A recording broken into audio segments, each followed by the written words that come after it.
मधून आहे। धाराशिवमध्ये ऊस दराचा मुद्दा चिघळण्याची शक्यता आहे। डोकी परिसरात विविध गावातील शेतकऱ्यांची बैठक झाली। कारखानदार संघटना एकत्र येऊन शेतकऱ्यांची लूट करतायत। एफआरपी प्रमाणे भाव मिळावा या मागणीसाठी शेतकऱ्यांनी बैठक घेतली। लातूरमध्ये ऊसाला भाव जाहीर होतो, मग धाराशिवमधील कारखानेच त्याप्रमाणे भाव का देत नाहीत असा सवाल शेतकऱ्यांनी उपस्थित केला।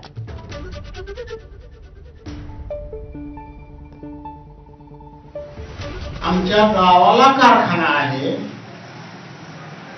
तिथं काय भाव भेटत नाही।